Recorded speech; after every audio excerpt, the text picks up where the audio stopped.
হাওড়া পুরুলিয়া ভায়া Bankura Mashagram local train চালু হলো রাজ্যে। দক্ষিণ পূর্ব রেলের সাঁতরাগাছি থেকে এই ট্রেনের উদ্বোধন করেন রেলমন্ত্রী অশ্বিনী বৈষ্ণব। বাঁকুড়া এবং পুরুলিয়ার মানুষের দীর্ঘদিনের দাবি ছিল এমন একটি ট্রেন চালু করা হোক যা সোজা হাওড়া স্টেশনে পৌঁছবে, মাঝে যাতে আর ট্রেন পাল্টাতে না হয়। অটল বিহারী বাজপেয়ীর জমানায় রেলমন্ত্রী থাকাকালীন মমতা বন্দ্যোপাধ্যায় এই সমস্যা মেটাতে উদ্যোগী হয়েছিলেন। তারপরেই ন্যারো গেজের এই রেলপথটিকে ব্রড গেজে রূপান্তরের কাজ শুরু করে পূর্ব রেল। 2000 সাল থেকে শুরু হয় সেই কাজ। বাঁকুড়া থেকে হাওড়া বর্ধমান কর্ড শাখার মশাগ্রাম পর্যন্ত রেলপথ গড়া হয়। মশাগ্রাম হয় জংশন স্টেশন। নতুন করে গড়ে তোলা এই রেলপথের উদ্বোধন হয় 2005 সালে।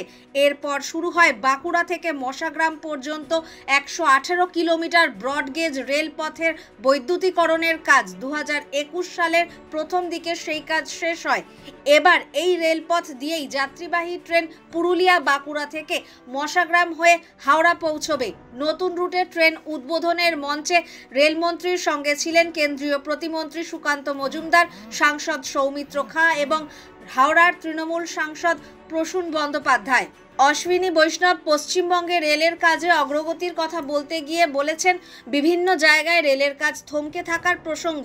তিনি বলেন খিদিরপুর, চিংড়িঘাটা, বেলেঘাটা সহ বিভিন্ন জায়গায় রেলের কাজ শেষ হওয়ার পথে, কিন্তু কিছু কাজ রাজ্য সরকারের অসহযোগিতার ফলে আটকে রয়েছে।